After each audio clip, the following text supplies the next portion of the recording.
빛을 따라서. 빛을 따라서 매주 화요일 이 시간에는 서대문교회 최종태 목사님께서 말씀 전하십니다.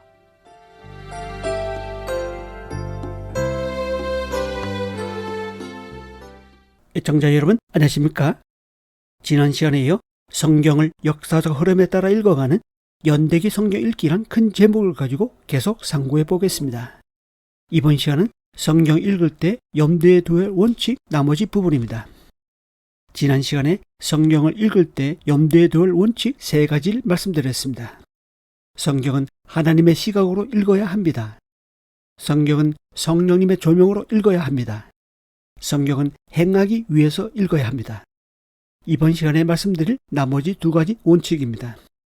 네 번째, 성경은 원독자의 마음으로 읽어야 합니다. 성경은 역사 속에서 실존한 사람의 언어로 쓰인 것이기 때문에 첫 번째 대상인 원독자가 있습니다. 예를 들면 출애굽기와 레위기는 광야 여정 가운데 있는 이스라엘 백성들을 대상으로 쓰였습니다. 그들이 출애굽기와 레위기의 원독자입니다. 신명기의 원독자는 출애굽 40년이 지난 후 이스라엘 백성의 새로운 세대인 출애굽 2세대들입니다.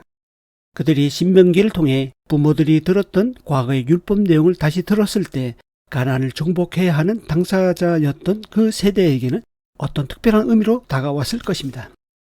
현재 우리의 시점으로 볼 때 성경의 사건은 다 과거의 일이기 때문에 우리에게 필요한 것은 먼저 원독자가 어떤 의미로 읽었는지 아는 것입니다. 신명기의 경우 모세가 과거의 사건을 돌아보면서 어떤 의도와 뜻으로 기록했는지 이해하는 게 필요합니다. 그리고 나서 현재의 나에게 어떤 의미로 다가오는지 알아야 합니다. 그런데 이런 원독자의 마음을 이해하지 못한 채 당장 나에게 어떤 의미가 있는지 성급히 알려고 하다 보면 자칫 성경에 대한 전혀 다른 해석을 낳게 됩니다. 따라서 성경은 원독자가 가장 잘 이해할 수 있는 언어, 문화, 배경으로 기록되었다는 점을 알아야 합니다. 이것 때문에 성경이 어렵게 느껴집니다. 원독자와 현재 독자인 우리 사이에 엄청난 시간적 간격과 문화, 언어, 지리적 차이가 있기 때문입니다. 이것을 고려하지 않고 성경을 읽다 보면 성경의 본래 의도와 의미를 놓칠 수 있고 전혀 다른 이야기로 흘러갈 수 있습니다. 그러므로 성경을 읽을 때 눈에 들어오는 대로 국어책 읽듯이 읽을 것이 아닙니다. 성경이 말하고 있는 의미를 원독자의 입장에서 찾아내어 현재의 나의 삶으로 가져오는 과정이 필요합니다. 성경의 배경을 이해하는 데 도움이 될 만한 책들이 시중에 많이 나와 있습니다. 시간을 내어 사서 읽으면 성경을 읽는 데 도움이 되실 것입니다. 최소한 연대기 성경 읽기표대로 읽기만 해도 도움이 됩니다. 읽다가 이해가 되지 않으면 거기서 멈추지 마시고 그냥 넘어가시기 바랍니다. 어렵게만 느껴졌던 그 부분이 나중에는 이해가 될 때가 옵니다. 성경을 읽을 때 염두에 두어야 할 원칙 마지막 다섯 번째는 성경은 문맥으로 읽어야 합니다. 성경을 문맥에서 벗어나 한 구절, 한 문장씩 떼어내서 읽으면 상당히 많은 오류가 발생할 소지가 있습니다. 특히 이것은 이단들이 즐겨 사용하는 방법입니다. 그들은 성경을 문맥 안에서 원독자 입장에서 읽지 않고 한 구절을 끄집어내어 자신들의 교리와 신념에 대입해 버립니다. 그러면서 마치 하나님이 그렇게 말씀하신 것처럼 교모에 속입니다. 그러므로 성경을 읽고 해석할 때 본문의 문맥이 중요합니다. 여기서 한 가지 주의해야 할 점은 성경의 단어는 그 문장 안에서만 의미가 있다는 것입니다. 똑같은 단어라고 해서 모든 성경에서 똑같이 적용해서는 안 됩니다. 문장도 마찬가지입니다. 앞뒤 문장과의 관계, 즉 문맥 안에서만 의미가 있습니다. 이것이 성경을 문맥으로 읽어야 하는 이유입니다. 문맥을 떠나서 한 구절, 한 문장만 가지고 묵상하게 되면 자의적인 해석을 할 수 있고 자기 주장을 뒷받침하는 근거로 사용할 수 있는 위험이 있기 때문에 조심해야 합니다. 성경 읽기뿐만 아니라 성경 공부, 설교를 할 때도 마찬가지입니다.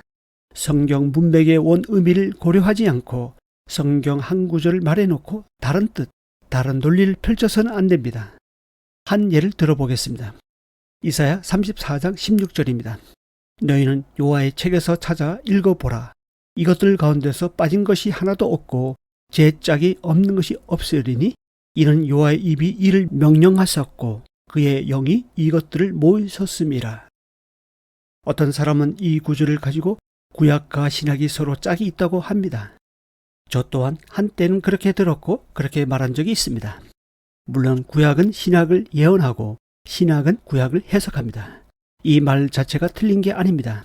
그러나 이사야 말씀의 본문의 의미는 그런 뜻이 아닙니다. 16절에 나오는 이것들은 바로 앞에 13절에서 15절까지 나오는 승냥이, 타조, 숫염소, 올빼미, 부엉이, 솔개들을 가리킵니다. 그러니까 하나님이 이런 짐승들을 만드실 때 서로 짝이 있도록 만들었다는 뜻입니다. 그래서 16절 한 구절만 떼어내어 성경에는 짝이 있다, 그래서 구약과 신약은 서로 연결되어 있다라고 말하면 안 되는 것입니다. 이 말 자체는 맞는 말이지만 16절의 말씀은 전혀 다르기 때문입니다. 그런데 내가 말하고 싶은 어떤 논리를 설명하라고 어떤 말씀을 사용합니다. 그런 식으로 성경을 읽거나 해석하면 안 됩니다.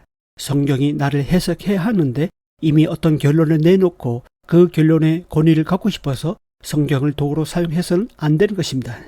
이러한 현상은 성경의 맥락에서 벗어났기 때문에 나타납니다. 성경은 역사 속에서 존재하는 사람들에게 주어진 글이기 때문에 성경을 읽을 때 성경에서 말하고 있는 그 문맥의 흐름으로 읽어야 합니다. 이것이 굉장히 중요합니다. 한때 큐티가 한국 기독교에 성경 읽기 붐을 가져다 준 것이 사실입니다. 그런데 이 큐티식 성경 읽기가 부정적인 영향도 같이 가져다 준 것도 사실입니다. 산업화가 가속화되면서 음식도 패스트푸드도 발달을 했고 교통편도 인터넷도 속도가 점점 빨라지고 있습니다. 이런 사회적 현상은 큐티란 영적인 패스트푸드를 만들어 냈습니다. 제가 지금 큐티가 잘못되었다고 말씀드리는 것이 아닙니다. 큐티도 중요하지만 성경 읽기는 문맥으로 읽어야 한다는 것입니다. 성서 시대에는 성경을 짧은 본문으로 끊어서 읽지 않았습니다. 사실 성경의 장과 절은 중세 시대 때 인쇄술의 발달로 구별되었습니다. 그 전까지는 장절이 없었습니다. 히브리인들은 예나 지금이나 성경을 통으로 문맥으로 읽습니다. 이 점을 우리가 주의 깊게 봐야 합니다. 연애 편지를 받은 연인은 그 편지를 끊어서 읽지 않습니다. 그 자리에서 단숨에 읽습니다. 에베소서를 받은 당시 교회 성도들은 매일 조금씩 끊어서 읽지 않았습니다. 그 자리에서 단숨에 읽었습니다. 각 성경은 기록 목적과 의도가 다르기 때문에 문맥으로 읽는 것이 중요합니다. 그래야 독자의 상황에서 저자의 의도가 파악되고 하나님의 마음이 읽어집니다. 이것을 돕는 것이 연대기 성경 읽기표입니다.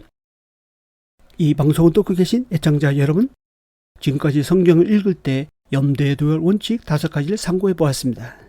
성경은 하나님의 시각으로 읽어야 합니다. 성경은 원저자인 성령님의 조명으로 읽어야 합니다. 성경은 행하기 위해서 읽어야 합니다. 성경은 원독자의 마음으로 읽어야 합니다. 성경은 문맥으로 읽어야 합니다. 이 모든 것 위에 한 가지 더 생각해야 할 질문은 그래서 나는입니다. 100마디의 깨달음보다 한 번의 행함이 영생의 삶을 살게 하는 원동력이 됩니다. 한 주간도 성경을 읽고 행함으로 영생의 삶을 사는 저와 여러분이 될 수 있기를 소망합니다. 다음 시간에 이어서 말씀드리겠습니다. 감사합니다.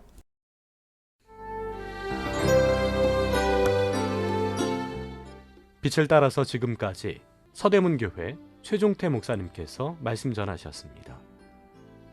오늘 말씀 들으시고 신앙생활에 도움받기 원하시는 분들, 지역번호 02-3141-5853 3141국에 5853번 서대문교회로 전화하시기 바랍니다.